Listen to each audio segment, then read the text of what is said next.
ለዋንጫ እየተፋለመ ብቻ ሳይሆን የእንግሊዝ ፕሪሚየር ሊግን የአንዱን ዋንጫ ጆሮ በትክክል ከሚይዝባቸው የጨዋታ መርሃ ግብሮች መካከል አንዱ ይሆናል። አርሰናል ከዌስትሃም ጋር የሚያከናውነው የለንደን ስቴዲየም የጨዋታ መርሃ ግብር አርሰናል ይህንን ጨዋታ እንዴት ባለ መልኩ ነው የሚያከናውነው የሚሉትን ጉዳዮች እናደርሳለን። ቤተሰብ የፔጁ ተከታታይ ሆናችሁ ላይክ፣ ሰብስክራይብ፣ ሼር እንድታደርጉ በአክብሮት እጠይቃችኋለሁ።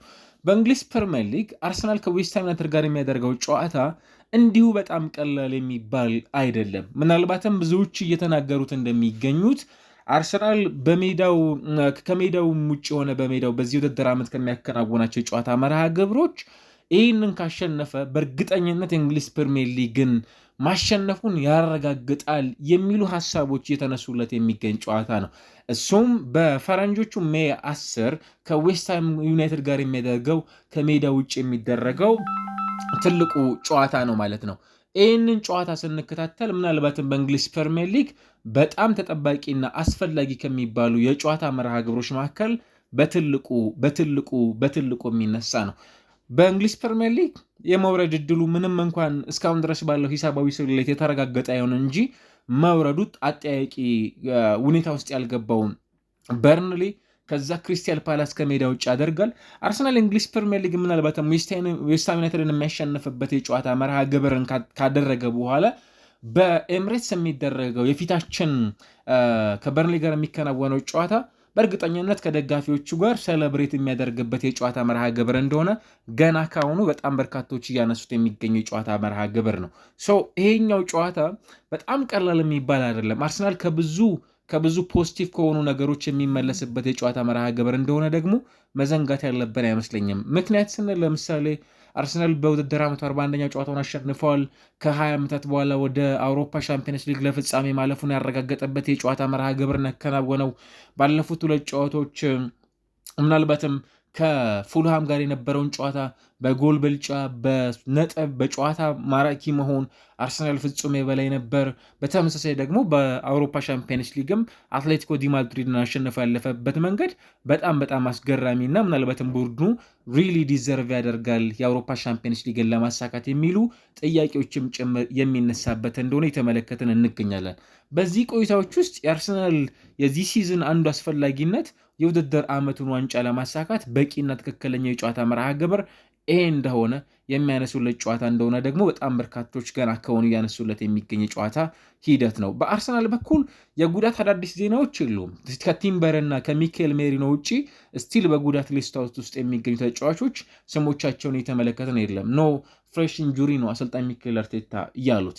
ነገር ግን ቡድኑ ባለፉት ጨዋታዎች ያከናወናቸው የነበሩት የጨዋታ ውጤቶች በአርሰናል ላይ በቀጥታ ተጽዕኖ መፍጠር የሚችሉ ናቸው ወይ የሚሉ ጥያቄዎች ይነሳሉ። ይሄ በትክክልም ወደ ሻምፒየንስ ሊግ ፍጻሜ ሲያልፍ ከዚያ ባሻገር በተመሳሳይ የእንግሊዝ ፕሪሚየር ሊግ የመጨረሻዎች የጨዋታዎች መርሃ ግብር ላይ ማንቸስተር ሲቲ ነጥብ ጥሎለት ሲመጣ እንዲሁ ደግሞ ከሜዳ ውጭ በሊጉ ላለመውረድ እየተፋለሙ ከሚገኙ ክለቦች አንጻር የሚደረግ የጨዋታ መርሃ ግብር እንደመሆኑ በአርሰናል በኩል የሚጠበቅ የጨዋታ መርሃ ግብር መሆኑን ደግሞ በትልቁ የሚነሳ ነው ብለን እናነሳለን። በዚህ ጨዋታ ላይም ስቲል የሚጠበቁ ነገሮች አሉ። በአርሰናል በኩል በጣም ወሳኝ የሚባሉ ተጫዋቾች በዚህ ጨዋታ መርሃ ግብር ከምንጠበቃቸው የአርሰናል ቁልፍ ተጫዋቾች ውስጥ አንዱ ነው። ቡካዮ ሳካ በቅርብ የአርሰናል ጨዋታዎች የማሸነፊያ ጎሎችን የሚያስቆጠር በአውሮፓ ሻምፒዮንስ ሊግ ከ2005/6 በኋላ ለመጨረሻ ጊዜ ጎል ያስቆጠረው ተጫዋች እሱ ነው። ቡድኑ ወደ ፍጻሜ መውሰድ የቻለው በተመሳሳይ በእንግሊዝ ፕሪሚየር ሊግ ፉልሃምን ሲያሸንፍ አሲስትና ጎል አድርጓል። ቪክተር ዮኬሬዥ ባለፉት ጨዋታዎች ላይ በጣም ቢስት የሚባል ጊዜን እያሳለፈ የሚገኝ ተጫዋች ነው። በተለይም ከጎሎች ባሻገር ያሉት የሜዳ ላይ ፐርፎርማንሶቹ እጅግ የተለዩ መሆናቸውን እያስተዋልን ነው። ዴክላን ራይስ ስለ አዲስ ኮንትራት እየተወራለት የሚገኝ ተጫዋች ነው።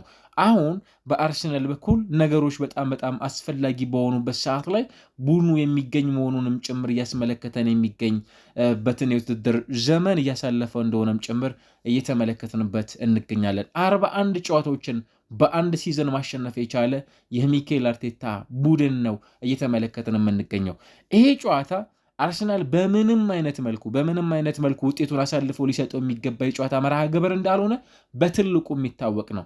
ይህንን ጨዋታ ማሸነፍ አርሰናል ቅድም እንዳነሳነ ሁሉ በሜዳ ውስጥም ሆነ ከሜዳ ውጭ በውድድር ዓመቱንም ለመወሰን በጣም አስፈላጊውና ትክክለኛው ከሆነ የጨዋታ መርሃ ግብሮች መካከል ዋነኛውና ቀዳሚ መሆኑንም ጭምር የሚያሳይ እንደሆነ የተመለከትን ነው። ኢማጂን አርሰናል ከዓመታት በኋላ እንዲህ አይነት አስፈሪ የሆነ ቡድን ለመገንባት የአሰልጣኝ ሚኬል አርቴታ ቡድን በዚህ ውድድር ዓመት የከፈለ ዋጋ ቀላል የሚባል እንዳልሆነም ጭምር እየተመለከትንበት የሚገኘውን ጊዜ እያስመለከተን ነው። አርሰናል ከዌስትሃም ዩናይትድ ጋር ባደረጋቸው የጨዋታ መርሃ ግብሮች ፍጹም የበላይነት እየወሰደ የሚገኝ ቡድን ነው። እዚህ ጋር ብዙ ጥያቄዎች መነሳት የሚችሉበት ርዕሰ ጉዳይ አይደለም። ምክንያት ካልን አርሰናል የለንደን ደርቢ የጨዋታ መርሃ ግብሮችን ባለፉት 6 ዓመታት ከየትኛውም ቡድን የበላይ የሆነ ጨዋታዎችን የማሸነፍ ቅድመ ሁኔታ ካላቸው ቡድኖች ውስጥ በትልቁ የምናነሳው ስቲል ግን ይሄኛው ጨዋታ አንደኛው የእንግሊዝ ፕሪሚየር ሊግን በማሸነፍ ደረጃ ላይ የሚገኝ አንደኛው ደግሞ በእንግሊዝ ፕሪሚየር ሊግ ላለመውረድ በሚደረግ ጥረት መካከል የሚደረግ ነው።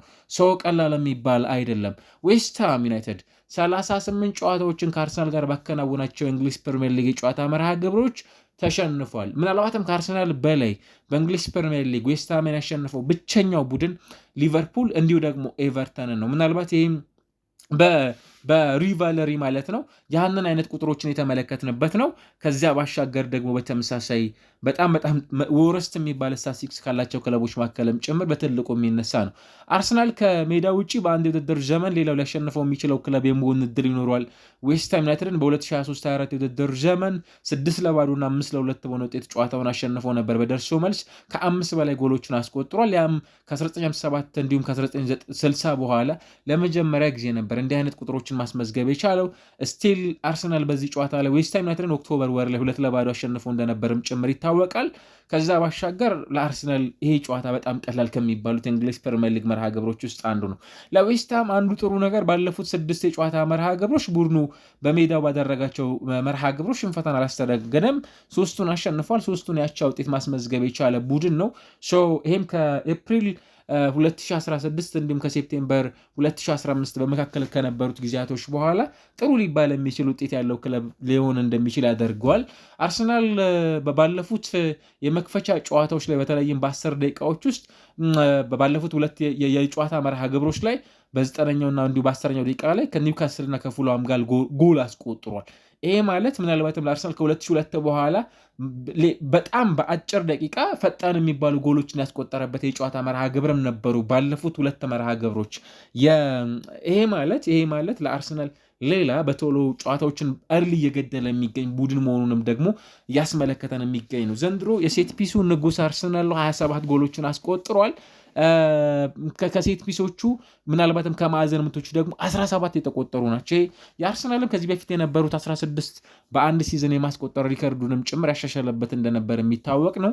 ቪክተር ዮኬሬዥ ወደ ጎል አስቆጣሪነቱ ተመልሷል እያለን ነው አይደለ? ባለፉት 12 የእንግሊዝ ፕሪሚየር ሊግ መርሃ ግብሮች 9 ጎል አስቆጥረዋል። ይህም ቤስት የሚባል ኮንቨርዥን ሬት ያለው ተጫዋች 47% የሚያገኛቸውን የግብ ዕድሎች ወደ ጎልነት ይቀይራል። እንዲሁ ደግሞ ይህንን ሲያደርግ በ21 ጨዋታዎች 5 ጎሎችን አስቆጥሯል። 33 ሙከራዎችን ደግሞ ማድረግ የነበረበት ተጫዋች ሆኗል። ይሄኛው ጨዋታ ሌላው የዚህ ቡድንን ሲዝን ዲፋይን የሚያደርግ ብቻ እንዳልሆነ ቀደም ሲል እንዳነሳ ነው ሁሉ ለአርሰናል በጣም አስፈላጊ ከሚባሉ የጨዋታ መርሃ ግብሮች መካከል አንዱ መሆኑን የሚገልጽ የጨዋታ ሂደትን እንመለከታለን ማለት ነው። ምናልባት ይህንን ጨዋታ ለማሸነፍ ለአርሰናል ምንድን ነው ማድረግ የሚጠበቅበት? ምን አጀስተመንት ይኖረዋል? አንዱ የለንደን ደርቢ የጨዋታ መርሃ ግብር እንደመሆን መጠን ባለፉት የጨዋታ መርሃ ግብሮች በድፍረት ሁሉ አርሰናል ሲያጠቃ እንደነበረው እዚህ ጨዋታ ላይ ምናልባት ወደኋላ ማለት ማፈግፈግ አርሰናል በጥንቃቄ ሊያደርገው የሚገባ ጨዋታ አይደለም። መስት ዊን ጌም በጨዋታ ውስጥ በ90 ደቂቃዎች ውስጥ ሊያሸንፉት የሚገባ የጨዋታ መርሃ ግብር ነው። ክሪስ ካቫና ጨዋታውን በመሃል ዳኝነት የሚመሩት አሰልጣኝ ናቸው። በጣም ደግሞ ወሳኝ የሚባል የጨዋታ መርሃ ግብር ነው። ቅድም እንዳነሳ ነው ሁሉ ለአርሰናል በምንም አይነት መልኩ በዚህ ጨዋታ ላይ ነጥብ መጣል ምንም ይሄ ዳውታ ላይ ኤክስኪውዝ የሚሰጥበት አይደለም። የዚህ ውድድር ዓመትን የእነሱን ፐርፎርማንስን ከመለከት አንጻር የሲዝናቸውን ቤስት አውትፑት የሚያገኙበት የጨዋታ መርሃ ግብር እንደሆነም ጭምር ደግሞ በትልቁ ከምናነሳቸው የጨዋታ ሂደቶች ውስጥ በትልቁ ይነሳል። ሻምፒየንስ ሊግን ለፍጻሜ ማለፉን ካረጋገጠ ቡድን የእንግሊዝ ፕሪሚየር ሊግ ቀጣይ 3 ጨዋታዎችን ለማሸነፍ የሚያሸነፍ ከሆነ እንግሊዝ ፕሪሚየር ሊግን እንደሚያነሳ እርግጠኛ በሚሆን ቡድን እንዲህ አይነት ደግሞ በዚህ የመጨረሻው ጊዜ ላይ ምናልባት ወደኋላ ሊንሸራተት ይችላሉ የሚሉ ጥያቄዎችም ጭምር ደግሞ የሚነሱበት አጋጣሚ ቀላል የሚባል አይደለም። ግን እግር ኳስ የተለያዩ አይነት ባህሪያቶችን ሲያስመለክተንም ጭምር እናነሳለን። እንደነ ማድስ ሄርሞንቶን፣ ከዚያ ባሻገር እንደነ ዎከር ፒተርስ፣ ዲሳሲ፣ ማቭሮፓኖስ፣ ዲዩፍ፣ ሱቼክ፣ ባውን፣ ፈርናንዴዥ፣ ሱመር ቪሌ በዚህ ሰዓት ላይ በጣም ጥሩ የሚባል ተጫዋች በተጋጣሚ ቡድን በኩል የሚገኙ ተጫዋቾች ናቸው። ቀላል የሚባል የጨዋታ መርሃ ግብር እንዳልሆነ ልናነሳው የሚገባ ነው። ኑኖ ኤስፒሪቶ ሳንቶስ የውድድር ዓመቱን ከቶተንሃም ስፐርስ አናት ላይ ሆነው በሊጉ ለመትረፍ ይህንን ጨዋታ ደግሞ ማሸነፍ ይጠበቅባቸዋል። ይህንን ብቻ አይደለም፣ በነገራችን ላይ ቀጣዮቹንም የጨዋታ መርሃ ግብሮች እስካላሸነፉ ድረስ በሲዝኑ በእንግሊዝ ፕሪሚየር ሊግ በሚቀጥለው የውድድር ዓመት የመመልከት እድል ከማይኖሩን ክለቦች መካከል አንዱ መሆኑን የሚያረጋግጥበትን ጨዋታ ያከናውናል። ስለዚህ ሁሌም ቢሆን ለዚህ ቡድን በጣም አስፈላጊ ከሚባሉ የጨዋታ መርሃ ግብሮች መካከል በትልቁ የሚነሳ ነው። ሁለቱም ቡድኖች በጣም በነገራችን ላይ በጣም ተጠባቂነቱ ከፍ እንዲል የሚያደርገው ሁለቱም ቡድኖች የሚያደርጉት ጨዋታ ቀላል የሚባል አይደለም። ሁለቱም ትርጉም ላለው ጨዋታ ነው። በዚህ የጨዋታ መርሃ ግብር ላይ ለምሳሌ ማቭሮፓኖስ ለአርሰናል የማስጠንቀቂያ መልእክት ልኳል። በዚህ ሰዓት ላይ ኮንስታንቲኖስ ማቭሮፓኖስ ማለት ነው። ያም ማለት ምንድን ነው? የእሁዱ ጨዋታ በጣም ቀላል እንዳልሆነ ለምሳሌ ለአርሰናል ደጋፊዎች አሊያም ለአርሰናል በጣም ቀላል እንዳልሆነ እስከ መጨረሻው ድረስ በዚህ ጨዋታ ላይ ፋይት እንደሚያደርጉ እነሱ ክለባቸውን ለማትረፍ አርሰናል ደግሞ ሻምፒዮን ለመሆን ያንን የማድረግ እድል እንዳላቸውም ጭምር ገና ከወዲሁ እያነሱበት የሚገኝ ጉዳይ ሆኖ እየተመለከትን ነው። በፕሪሚየር ሊጉ ሁልጊዜም እንደምናስታውሰው ሁሉ ወደኋላ መለስ ስንል ለምሳሌ ሊቨርፑል በክሪስታል ፓላስ አማካኝነት የእንግሊዝ ፕሪሚየር ሊግ የ2014-15 የውድድር ዓመትን ሻምፒዮን እንዳይሆን ምክንያት ሲሆኑት እንደነበር እናስታውሳለን። ከዚያ በኋላ ምን ይጠበቃል የሚለው በጣም የሚጠበቅ ነው። በተመሳሳይ በዚህኛው ሳምንት ኤቨርተን ማንቸስተር ሲቲን ኦልሞስት በዋንጫ ፉክክር ላይ በቀጥታ ሲፋለም ለነበረው ማንቸስተር ሲቲ ምን አይነት እንቅፋት ሲሆነው እንደተመለከትንበት ሁሉ ለአርሰናልም የዚህ የጨዋታ መርሃ ግብር በጣም ከሚባለው በላይ አስፈላጊ የጨዋታ መርሃ ግብር ቡድኑ ያከናውናል።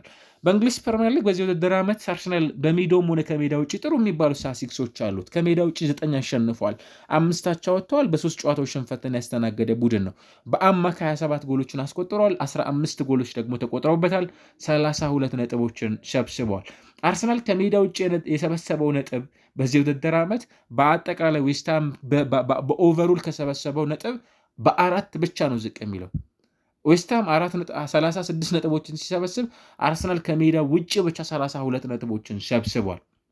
አርሰናል በሜዳው የሰበሰበው ነጥብማ ጭራሽ ከዌስትሃም ጋር በሜዳው ብቻ ከተጫወተው ጨዋታ አንጻር ከዌስትሃም ኦቨርኦል በሲዝኑ ካስመዘገባቸው ውጤቶች አንጻር የሚቀራረቡ አይደሉም። አርሰናል ፍጹም የተሻለ ቡድንም ጭምር ያደርጓል። አርሰናል ዌስትሃም ዩናይትድ ካለፉት 14 የጨዋታ መርሃ ግብሮች አንዱን ነው ከአርሰናል ጋር ማሸነፍ የቻለው አንዱን። ይህም በጣም ያስቸግረዋል። 18ኛ ደረጃ ላይ የተቀመጠ ቡድን ደግሞ መሆኑን መዘንጋት የለብንም። ቪክተር ዮኬሬሽ ቀደም ሲል እንዳነሳ ነው ሁሉ ከጀረድ ባውን ጋር በዚህ ጨዋታ ላይ የሚጠበቁ የሁለቱ ክለቦች ወሳኝ የሚባሉ ተጫዋቾች ናቸው። ቡድናቸውን እስከ መጨረሻው ድረስ ሊያፋልሙ የሚገባ እስከ መጨረሻው ድረስ በዚህ ውድድር ዘመን ለማቆየት የሚያስችላቸውን የጨዋታ መርሃ ግብር ለማከናወን ትልቁን የቤት ስራ የሚሰሩ ተጫዋቾች። ፕሪሚየር ሊጉ ሁልጊዜም ቢሆን አንፕሬዲክተብል ነው። እዚህ ስለሚለው ሌላው የሚጠበቅ ነው።